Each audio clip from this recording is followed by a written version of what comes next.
Comment ça s'est passé? Vous aviez des douleurs? Vous aviez une boule? Non, j'avais un téton qui était bizarre, puis ma maman m'avait toujours dit de faire attention à mes seins, donc j'ai consulté. Et je pensais pas du tout à ça. Et ce jour-là, mon médecin m'a appelé pour m'annoncer que j'avais un cancer. J'avoue que j'ai rien compris en fait. Pourquoi êtes-vous sur ce plateau aujourd'hui? Parce que vous m'avez invitée. Et pourquoi vous avez accepté? Puisque j'aime bien ces deux demoiselles. Et, Que vous connaissiez? Oui, qu'on se connaît. C'est un réseau qui est aseptile et cancéreuse de moins de 30 ans. Alors Noémie, bonjour Noémie. Bonjour. Vous, on vous a annoncé que vous étiez malade en 2012. Vous n'aviez que 27 ans. Ouais. À quoi vous avez pensé tout de suite? Oh, il y a plusieurs choses qui apparaissent. Il y a la première, on se dit, mais qu'est-ce que le cancer? Est-ce que je vais mourir? Et comment ça va se passer par la suite?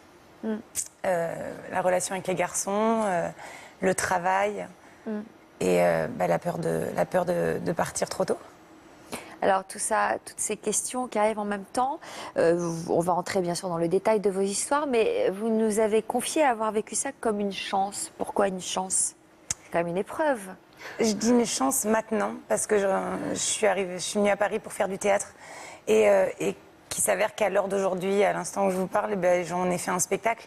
Donc Quoi, du cancer? Ouais, j'ai fait un spectacle. Épreuve de cette... Ouais. Et je me suis dit, mais en fait, j'aurais peut-être jamais fait... c'est sûr que j'aurais pas fait ce spectacle, puisque le thème n'aurait pas été là, déjà. Et ouais, je trouve que ça fait partie de moi. C'est une pièce de théâtre que vous avez écrite, inspirée par cette expérience, qui s'appelle comment? Maligne. Comme la tumeur? Tumeur, ouais, tout à fait. Julie, bonjour Julie. Bonjour. Alors vous aussi, vous aviez 27 ans comme Noémie quand vous avez su que vous aviez un cancer. Aujourd'hui, avec un peu de recul, est-ce que vous diriez quoi? Que ça a été une chance?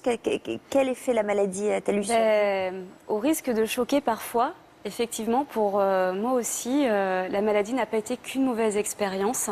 Parce que je me suis découvert des facettes de ma personnalité que j'imaginais même pas exister. Lesquelles, par exemple?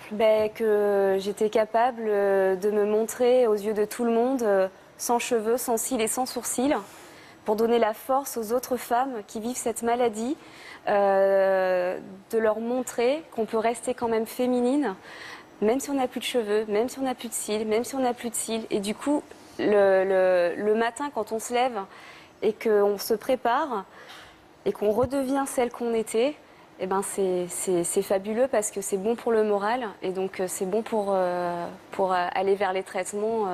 Pourquoi vous êtes là aujourd'hui? Aujourd'hui, je veux témoigner et passer ce message d'espoir. La maladie est loin derrière vous? Pas du tout, je suis en plein dedans. Je suis en plein dedans, je suis encore en traitement de chimiothérapie. Là, actuellement, je suis même en radiothérapie. Pas plus tard qu'il y a quelques heures, j'étais à ma radiothérapie avant de venir à Paris. Donc vous dites ça avec un grand sourire?